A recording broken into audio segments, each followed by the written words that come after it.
Hey, this is C&D Chow. I'm Chris. This is MMA for you. I'm going to be doing my post-fight analysis for UFC 183, Silva versus Diaz. Overall, I thought it was a pretty good card. There was just a couple, I think 2 fights were like stinkers or just kind of like grinders. Most of the other fights were just good to great. We actually had a couple comebacks. Fighters lost like the first round pretty definitively and managed to win like the second or third, like Misha Tate, Lineker, Laties, Thiago Alves was a big comeback. So got some comebacks in here, some good finishes too actually. A couple of devastating knockouts, nice submission from Laties. And Talis Laties made out like a bandit today. As far as bonuses go, Talis Laties and Thiago Alves won performance of the night. It was Laties versus Boch got fight of the night. So yeah, I think Laties made 100,000 in post-fight bonuses. Considering that guy, I'll have more to talk about with Laties, but considering that he got bounced from the UFC, had one of the worst championship performances ever, and is doing this well, it's definitely a testament to Talis Laties. And I've been really good about picking him correctly. These last 5 fights in the UFC, I picked him to win all. I think I picked him to win all of them. So, he's really turned it around. My picks were pretty good too. I got 9 out of 11 correct. The only 2 I missed was Misha Tate versus Sarah McMahon and John Lineker versus Ian McCall. I actually got all the main card fights correct, all 5 of those. It was close going with that Alves versus Main fight, though. I totally thought Jordan Main was going to take it. Even Bosch versus Laties was a bit back and forth too, Not much to note. They did announce that Benson Henderson will now fight Brendan Thatch in the next UFC fight night at welterweight. Benson's taking this fight on just like 2 weeks' notice. So as refereeing goes, I mean, there's arguable late stoppage in Iaquinta versus Lozon, but I don't think it's. There's a mixed bag there, or mixed opinions there. I know some found Tate versus McMahon to be a bit contentious as far as the scorecards go. I found it. I can see the argument for sure. So let's get started though. Anderson Silva defeated Nick Diaz by unanimous decision. 2 50-45s and 1 49-46. It was a very varied fight. I don't know how else to say it. There was a lot. The fighting itself was incredible at times. It was just mediocre at other times. There's a lot of taunting from Nick Diaz at times. Some stalling from both. Or just like circling and just kind of staring at each other a couple times. A little bit of everything in that fight. I wouldn't say it's a great fight by any stretch. I thought it was just a good fight at best. But it was definitely it wasn't like Tito versus Bonner, where they're like 2 slow guys going at it or something like that. So it wasn't that. Both actually looked pretty good. They didn't look old or anything. A bit rusty, yes, but nonetheless, they didn't look like bad shot fighters or anything like that. I think the post-fight stuff was some of the most memorable stuff. Anderson Silva crying, very emotional at the end. Nick Diaz's post-fight interview, he always has memorable post-fight interviews and whatnot. To analyze some of the fighting that was going on, very interesting that Nick Diaz was throwing leg kicks. they weren't the strongest kicks, but you know, he was throwing them.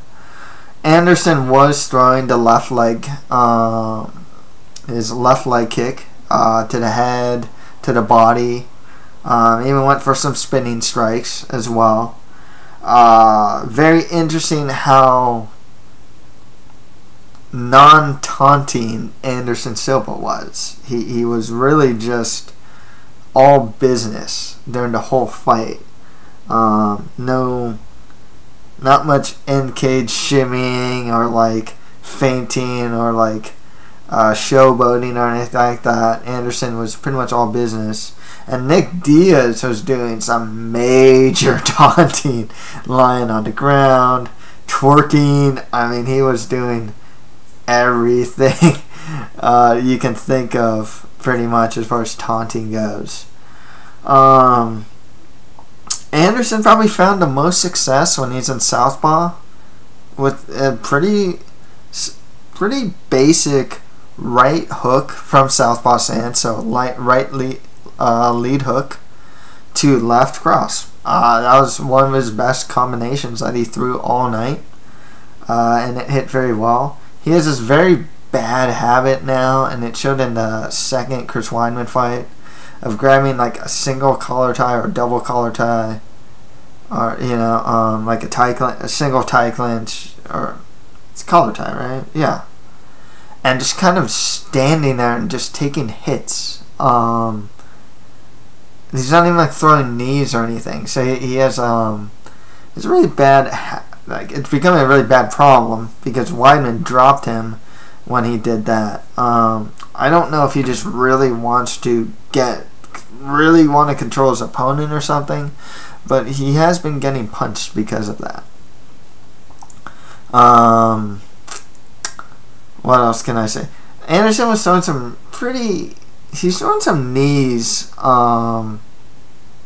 They weren't straight down the middle. They seemed a bit off to me. I know those knees kind of like sideways are legit technique, but like he seemed a bit off balance when he threw a couple of those. He did throw the oblique kick to the thigh, or the side kick to the thigh and whatnot. Diaz, on his part, I can't say he looked great in this fight himself. I thought he looked good, but not great. He showed a good chin. He wasn't necessary. I mean, it was really hard to do against Anderson. He couldn't really pressure Anderson against the cage and start unloading. His volume striking wasn't necessarily there. His jab was kind of absent at times because he throws a really good jab.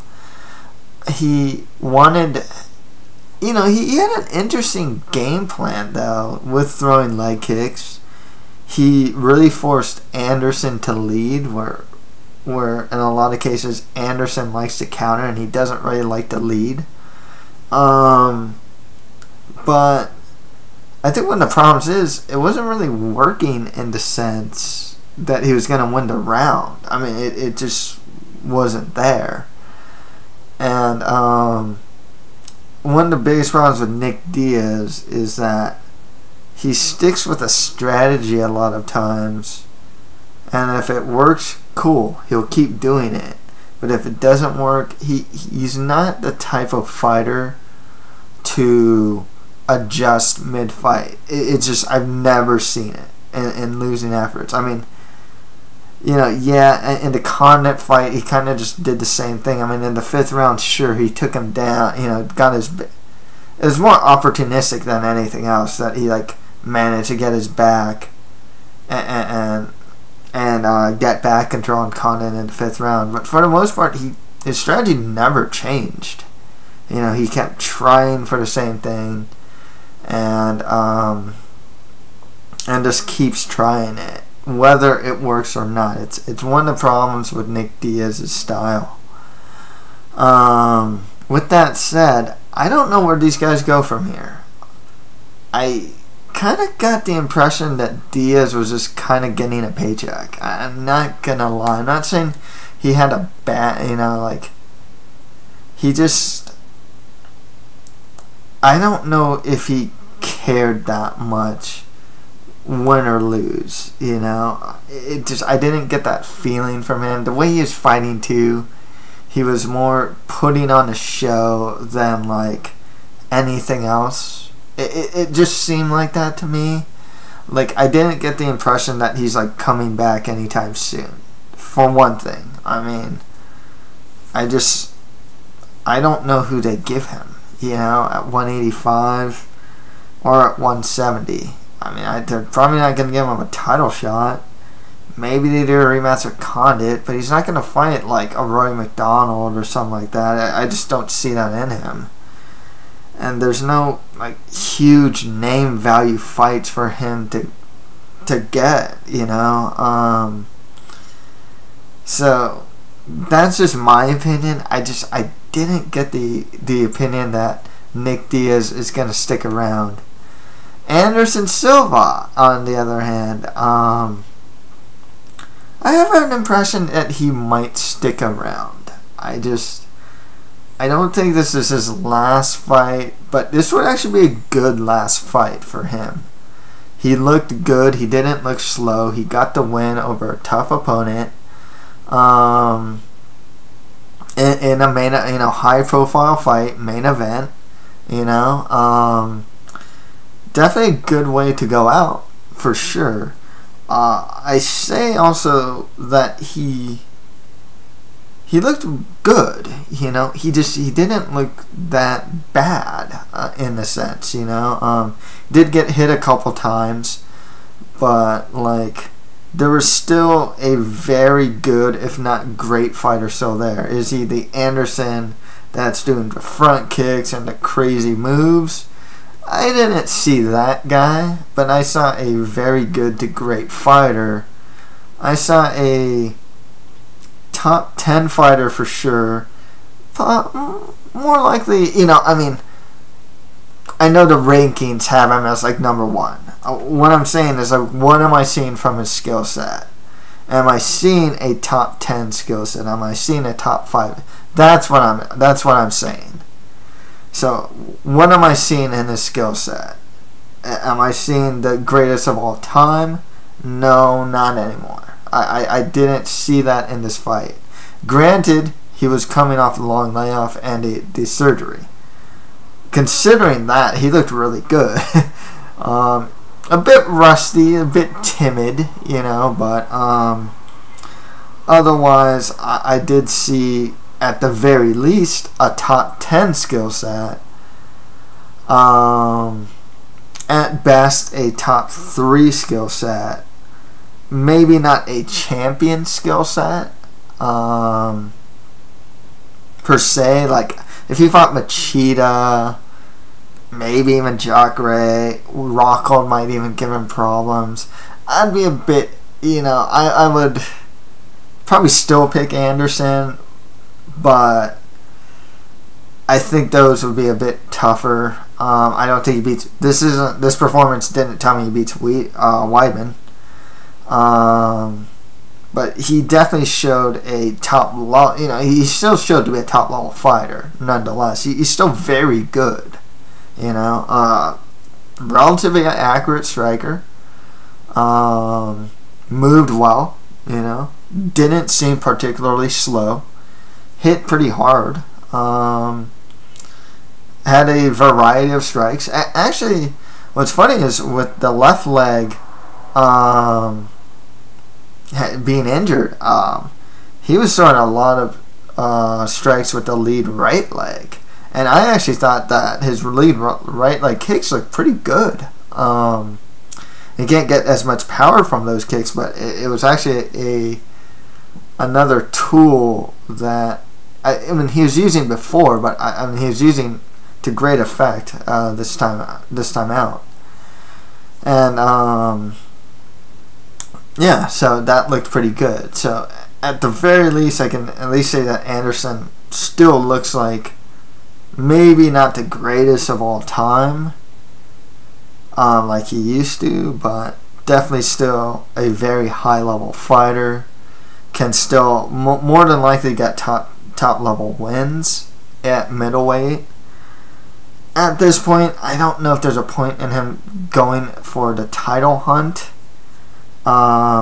Maybe if like Michael Bisping wins, you give him like just for name value, not for competitiveness. Name value: Anderson Silva, Michael Bisping. Maybe some fights at 205 that could be seen as fun fights. I know he's coaching he's coaching opposite to Shogun. Maybe do the Shogun fight at like a catch weight, 195 or something like that. At this point, he's 39. He's gonna turn 40. Still looked very good, but I think the best, in my opinion, the best way to use Anderson Silva probably is for more fun spectacle fights. He doesn't necessarily have to fight in title matches. He might get a title fight against Weidman off of this performance, if they so choose to. I'm curious to see what the buy rate is. The buy rate's good. They'll probably go. I can easily see Anderson Silva, Chris Weidman 3, just because he gets good numbers, and it's just good pay-per-view buy rates. Next fight after that, Tyron Woodley defeated Kelvin Gastelum by split decision. The story of this fight is Gastelum missed weight by 10 pounds. And there was questions. This is like the second time that he's missed weight. This was a big one. He was even hospitalized. In my opinion, I think looking at Gastelum's frame, he should stay at 170. Height-wise, frame-wise, doesn't appear to be a 185er. And 185ers are huge these days. They're pretty much just like light heavyweights that see that they can cut an additional 20 pounds, and they just cut to like 185. Like, you see so many guys do that now. Guys that look huge, With that said, the fight itself there was a lot of lulls in the action. I will say this. I think if Gastelum was on weight, wasn't hospitalized and whatnot, I think that affected his performance. If that didn't happen, I see higher pressure, more volume from Gastelum, and I can actually see Gastelum beat Woodley. Had this weight thing not happened. It's a part of the fight game, though. This is a part. You have to consider weight cutting as a part of preparation, just like striking preparation, grappling preparation, whatever. It's just a part of preparation of the fight game. It is what it is. So he did lose because he was not prepared, in a sense. If you say, like I'm saying, that the weight affected his performance, it's part of preparation. Of course, if he had flu-like symptoms, it kind of sucks. Outside factors do happen. It's kind of unfortunate in a sense. If that's what happened, With that said, how the fight went, lulls in the action. Woodley is a one-handed fighter, He throws that right hand, overhand right, a lot. He throws it as a single strike. He doesn't always set it up. Yeah, he'll throw a leg kick. He'll throw a rough hand every once in a while. But the guy comes across like a very, very much a one-handed fighter when it comes to striking. It worked against Gastelum now. If he can't get the knockout, he looks pretty bad. It's something. that is something to take into consideration with what Tyron Woodley fights. If he can't get the knockout, he has a tendency to have, it's either he knocks the dude out, or else he just has a, or like gets a TKO, like gets Condit, or else like the fight ends up looking pretty bad. Like it can be a grinder or whatnot. The certain fighters are like that. There's like this either or. Tyron, I always say this with Johnny Hendricks, and I pick Hendricks fights really well. And one reason why is I notice with Hendricks, if he does not get the knockout, almost every time he goes to decision, it is a contentious decision. Whether it's against Condit, Mike Pierce, Robbie Lawler, both fights, George St. Pierre. He can win Josh Koscheck. He can win a unanimous decision, like against Condit, and it still be somewhat contentious. I'm just saying, Woodley's kind of like that too.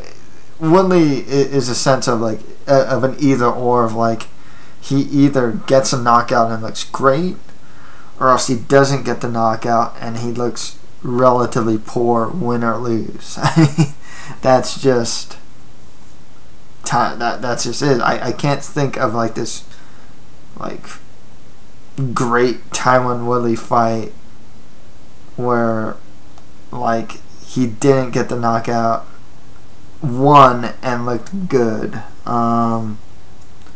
Geez, you can even go back to his Nathan Coy fight back in Strikeforce to kind of see that, you know. Jordan Mean, he just lay and prayed. Tarek Safdie kind of wall installed. Daly, lay and pray, you know. The Marquardt fight was really good, but he lost.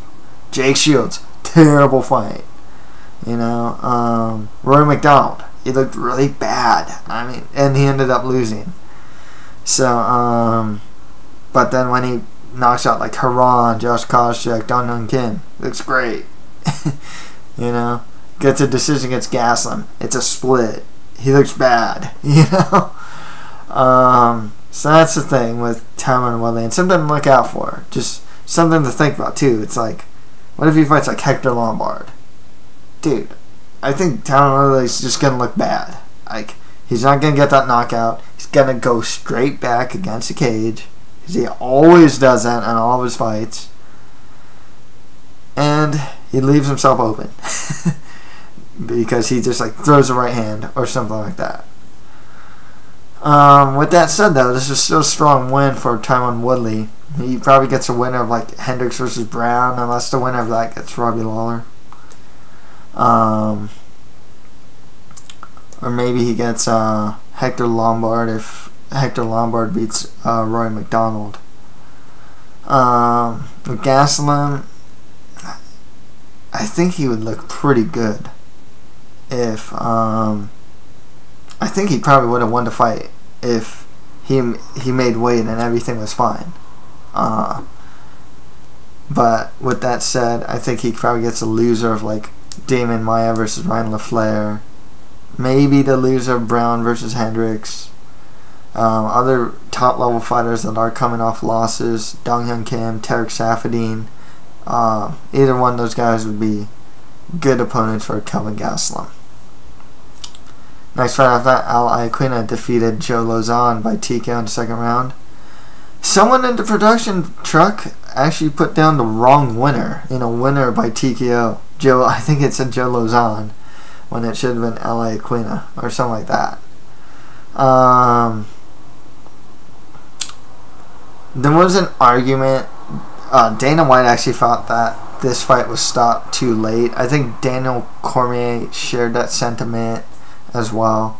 Granted, Lozon was just running, just skating around the cage. I mean, just like all over the cage. I mean, he went from one side of the cage to the other side of the cage and back, With that said, strong boxing from Iaquinta, good use of body punches and combinations.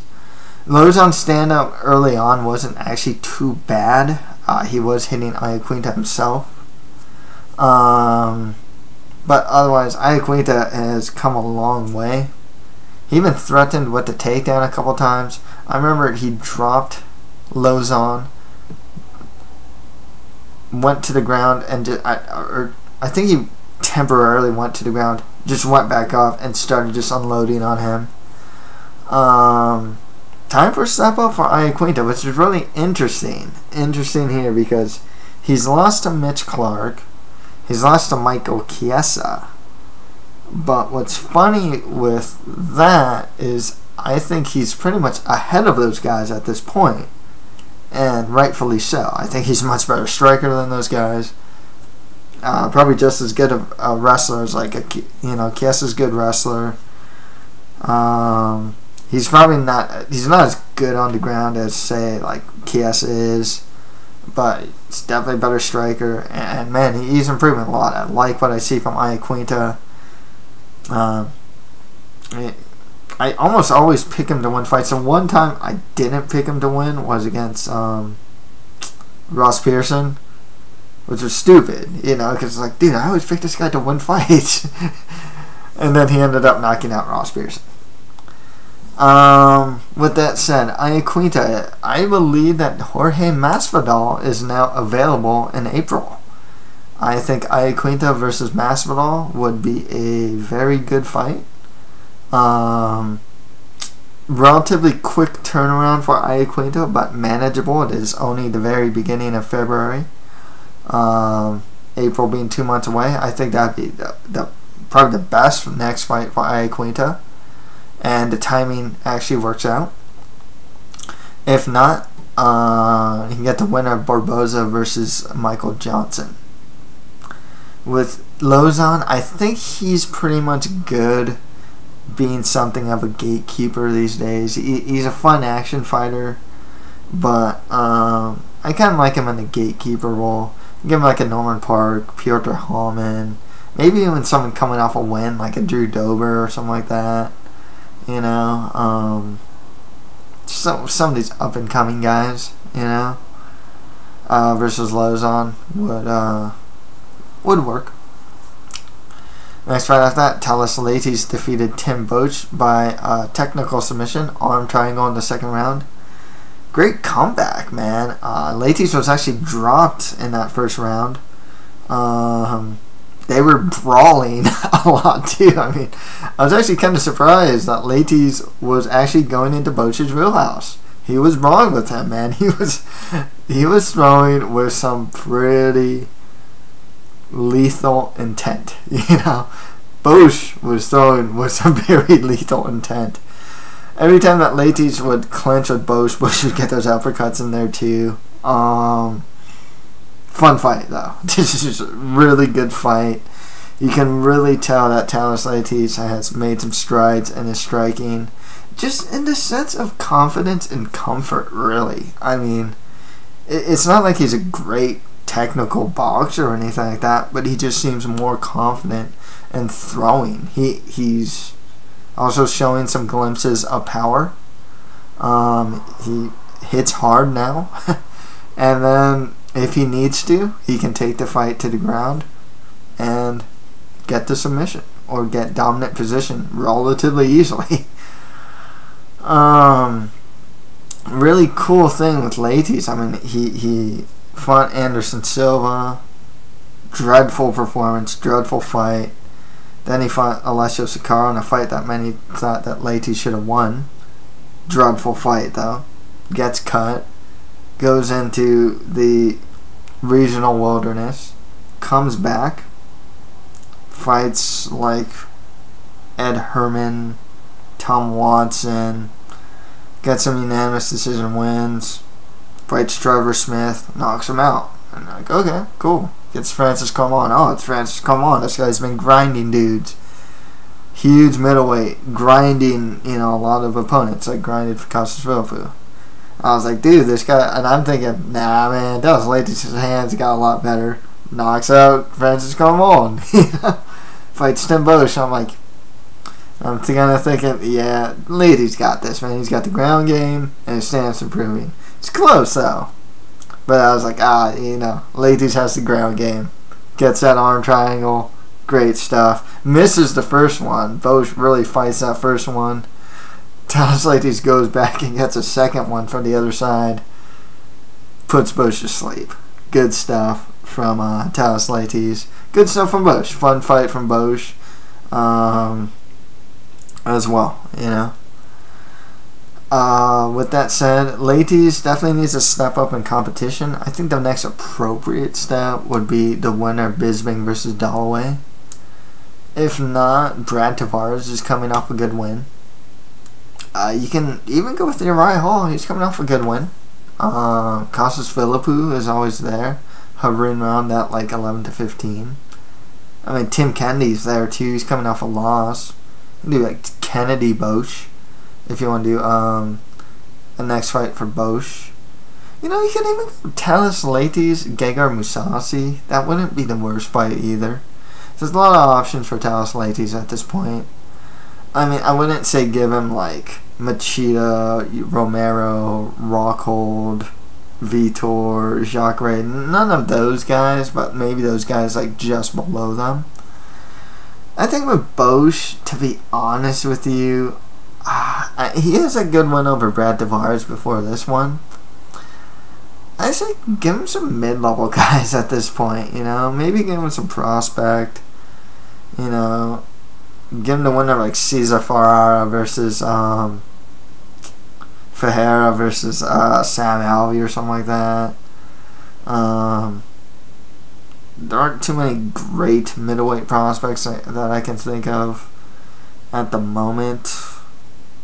But yeah, just maybe it's time to give Bosch, because he keeps fighting these like pretty high level guys. He's he can't beat the very top guys, but he can be competitive with a lot of guys. I wouldn't mind seeing him get some more of the mid level guys though. Next fight after that, another comeback as Thiago Alves defeated Jordan Mein by TKO in the second round. Dude, was Mein just boxing and elbowing Alves off in that first round, man. I mean, it was just, he was hitting angles, cutting through his defense, hitting elbows, getting him up against the cage, and just unloading. Yeah. Mein was all violence in that first round. Maybe he got a little cocky in that second round. He even went for a front roll. He makes a lateral movement kind of against the cage, gets kicked in like the solar plex, maybe floating rib area, and just drops. There's an arguable knee to grounded opponent in the finishing sequence, because I know Mein had a hand down, and Alves gets the win. He was getting beat up though, man. I gotta say, Thiago Alves was getting beat up pretty bad in this fight. Mein's still a really good fighter, but this is another guy like Matt Brown. He just can't get over that hump yet. He beat everyone else, but he can't beat like your Matt Brown, your Talis Leites, or guys like that. I think with Alves, maybe give him like Brandon Thatch if he beats Benson Henderson, or maybe just a winner of that fight. I don't know if Benson Henderson's staying at welterweight or not. I think the winner of Ryan LaFleur versus Damon Maia would be a good next fight for him.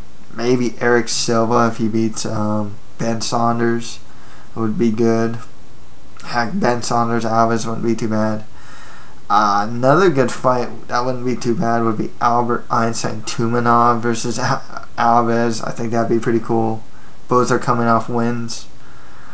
If Neil Magny beats Keiichi Kunimoto, maybe Magny versus Alves.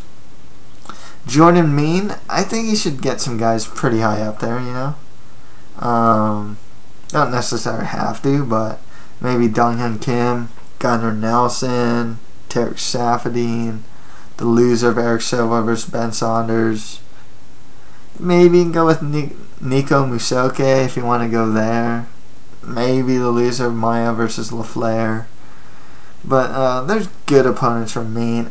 He needs to get that one big win to get over that, just get to that top 10, Okay, on the FS1 prelims, Miesha Tate defeated Sarah McMahon by majority decision.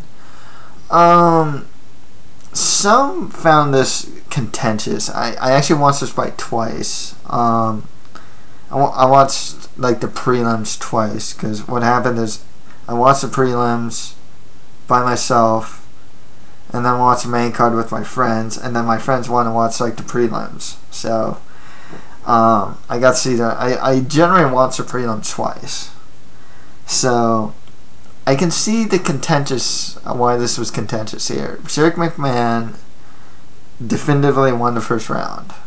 It dropped her, got in top control and whatnot. Miesha Tate, obviously, she won that third round.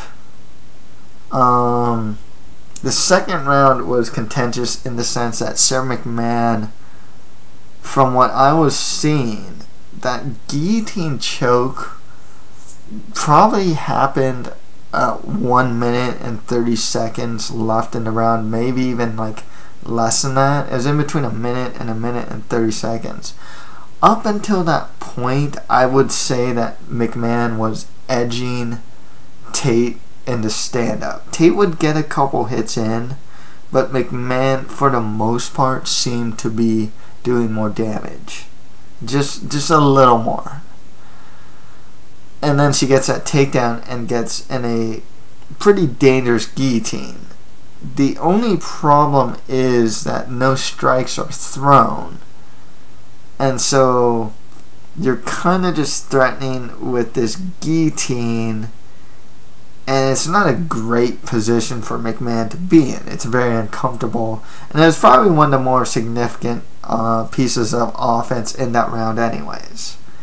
So, like I said, it's contentious, but that's it at worst, or at best, It was contentious because Tate was pretty much, while she's threatening with the guillotine, it's only a threat. For the most part, she just had better position than McMahon, and at the same time making her uncomfortable. But, and then she stepped over mount at the very last second. You know what I mean? So that's where it became a bit contentious. Also, the scorecards are a bit weird. 29-27. So that means that Miesha Tate got a 10-8 round.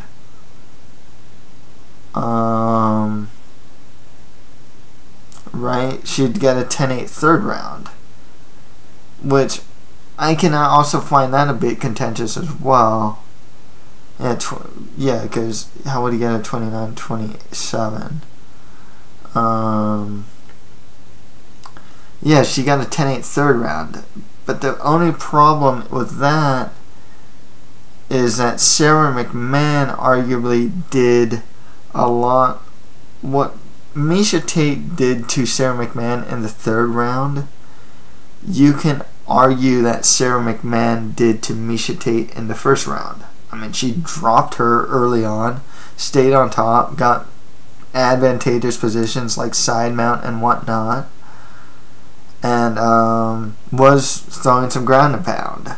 So it wasn't fight ending quite yet, but that's also why it's a bit contentious as well. 28-28 was actually one of the more fair decisions here. I can see 29-28, but I can see it going for both people. And like I said, giving Tate a 10-8 round for round 3 seems a bit contentious, because I can see if you're going to give Tate round 3, I don't see why you can't give McMahon 10-8 round 1, especially since McMahon dropped her. The fight itself, and we'll say this about Tate, I do underestimate her a lot, and I think The thing with her is striking's relatively sloppy, but she's very tough. She has great veteran savvy, and that saves her a lot. She finds ways to win. She's really sneaky too. She's a good scrambler. McMahon looked comfortable striking. It's something. One thing I don't like with McMahon is when she lay and prays, and just lay and prays, like in the Lauren Murphy fight or Tanya Evinger fight way back when. She tends to lay and pray, and I say this a lot with McMahon. Her striking's actually not too bad. She throws a good 1-2. Her kicks are terrible, but she throws a good 1-2, and she hits pretty hard. She looked more comfortable striking. I liked seeing that, honestly, but the fight IQ was not there. The mistakes were there as well. It's not keeping the fight standing was a big mistake. Miesha Tate's obviously the better scrambler. Like, McMahon can get the fight to the ground, but Tate ended up on top. She's a much better scrambler, and McMahon has no game off her back, like, whatsoever.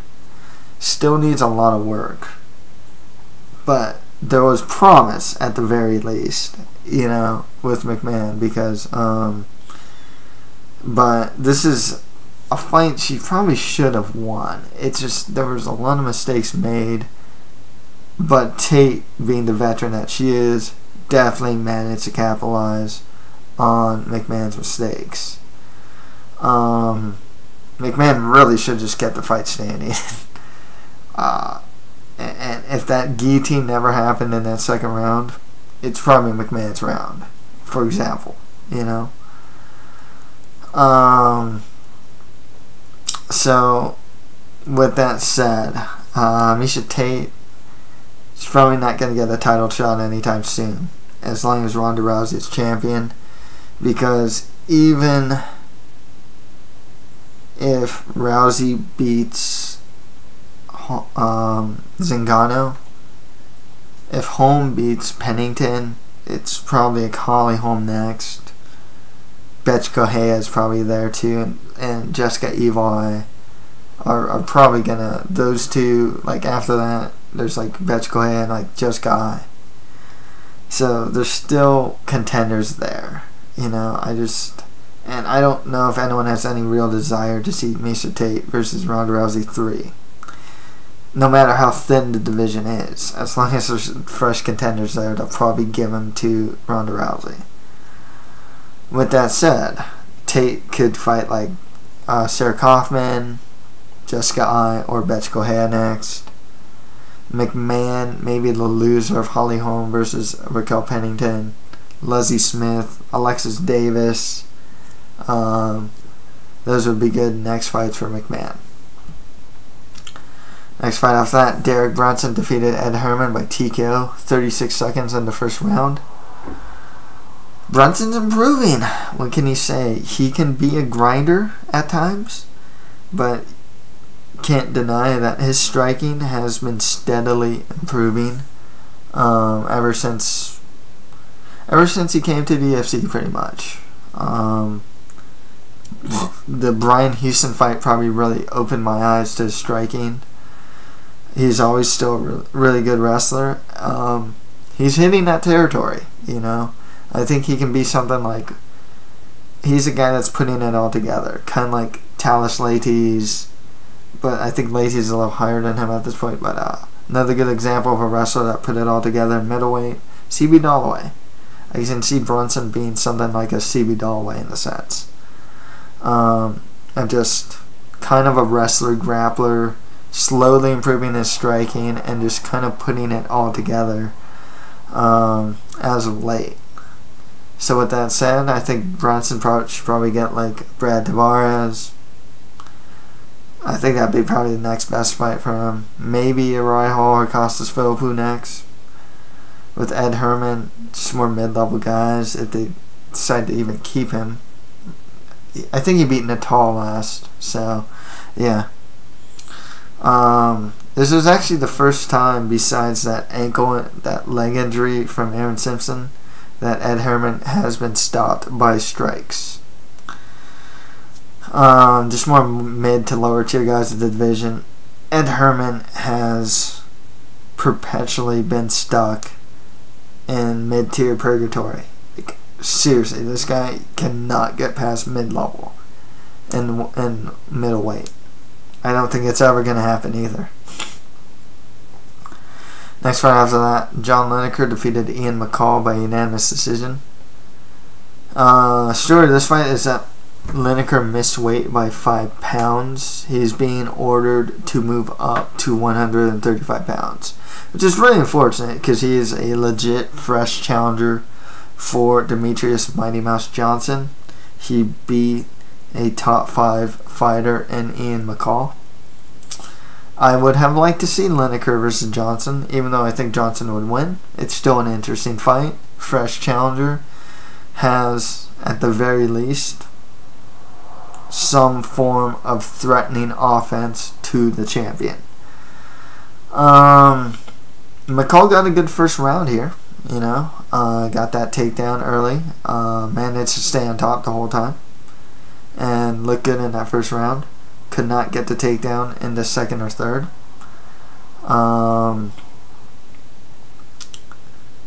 Lineker really with the body punching, the brawling, the infighting brawling, the heavy-handed hooks to the head was really a big difference maker. Even wobbled McCall. At the beginning of the third, McCall actually had a good in-and-out strategy because he has an in-and-out style. And he was using a lot of kicks and then getting out. But it didn't last for long. And Lineker ended up getting a win. Maybe McCall at flyweight gets a loser of like Makovsky versus Elliott or Dustin Ortiz next. Lineker, I mean, geez, I wish he made weight because I would have liked to see Demetrius Johnson versus Lineker. I guess he goes to 135. I don't think that's a good weight class for him. He doesn't look terribly huge. Like, he's not terribly tall. Like, he's not tall. He doesn't seem like huge for the weight class per se. I mean, he doesn't look that much bigger than McCall, for 125. But he just can't make that weight. He looks like a 125er, He has that build. But at 135, I don't know. I think he's going to get outsized by a lot of guys, to be honest with you. Maybe give him like a Mizugaki or something like that. Next fight after that, Rafael Natal defeated Tom Watson by unanimous decision. Even got a 30-26. Gotta say, this was the most consistent performance I've seen from Rafael Natal. That guy has a tendency to just brain fart in mid-fight. I mean, look at the Andrew Craig fight. What other fights? I've seen this guy just brain fart mid-fight. This was a good performance from him. He fought on the outside, hit good punches on Watson, took him down. Very consistent with that. He didn't infight with him. He didn't brawl with him. Didn't do sometimes he'll shoot far from the outside. A lot of times he only did that like once or twice. Really consistent performance. His stand-up actually looked pretty decent. Threw a couple combinations. Fought at range the whole fight and really just kind of outclassed Watson. Watson, gosh, at this point, he used to be a kind of fun brawler. Now he's like, I don't even know if you can call him fun action fighter anymore, He's just like lower mid-tier guy at this point. It looks like he's trying to be more technical, but he's not. He's just not there. He always has to worry about the takedown. That's more lower tier fighters for Watson. Maybe gets like Ed Herman next. With Natal, jeez, I don't know. All these guys are stuck in like mid-tier purgatory. You know, Tom Watson, Ed Herman, Havro Natal. You get Eldemar Alcantara. Cesar Mutant is kind of there. Sam Alvey, Dylan Andrews. I'd say give him Natal the winner of Cesar Mutants versus Sam Alvey. Maybe you can give him Eldemar Alcantara. Actually, it wouldn't be a bad fight either. And to segue, the Fight Pass prelims, Eldemar Alcantara defeated Richardson Moreira by split decision. I mean, there was a successful first one for Moreira, but he was getting outstruck in the next 2 rounds. Couldn't get the fight to the ground. Stand-up didn't look good. He's not great takedown guy, but he does have good ground. I think it's 2 losses in a row, and he just looked. And they're both on like Fight Pass prelims. He's probably gonna get cut after this. Eldemar, perfect gatekeeper. I kid you not, man. This guy's had some good wins too. He beat Albert Tumanov. Loses to like Kenny Robertson. He's a tough dude, but he's actually not a bad gatekeeper. He's a tough guy. He's hard to put away with strikes. He's a confident grappler, confident striker. Makes fights ugly. Perfect gatekeeper. Just perfect gatekeeper. Let him be the gatekeeper to the division. Like a mid to lower level gatekeeper in the division. I think it's a perfect role for him. And at the very least, if you're not a great fighter in the UFC, at least have a role in the UFC. And I think Alcantara is kind of a good gatekeeper type fighter. Yeah, give him, geez, give him even the winner of like, or Natal, same thing. Winner of Luke Barnett versus Clint Asser or something like that. Works for me too. And finally, Thiago Murata Santos defeated Andy Enns by TKO in the first round. Enns is probably cut after this. I don't know if he's won a fight in the UFC or not yet. With Santos, he's actually not a bad action fighter. He actually had a decent fight with Uriah Hall. Kicked I forgot, he got that really good body kick knockout over that one opponent. His name escapes me at the moment. He might want to cut down to welterweight, but he can kind of fulfill a role of fun action fighter, like mid-level, lower-level action fighter. He put him with other strikers and actually have some pretty fun fights. So, that's it for my post-fight analysis for UFC 183. If you have any comments, just leave them below. And that's it for MMA for you. Thank you guys very much.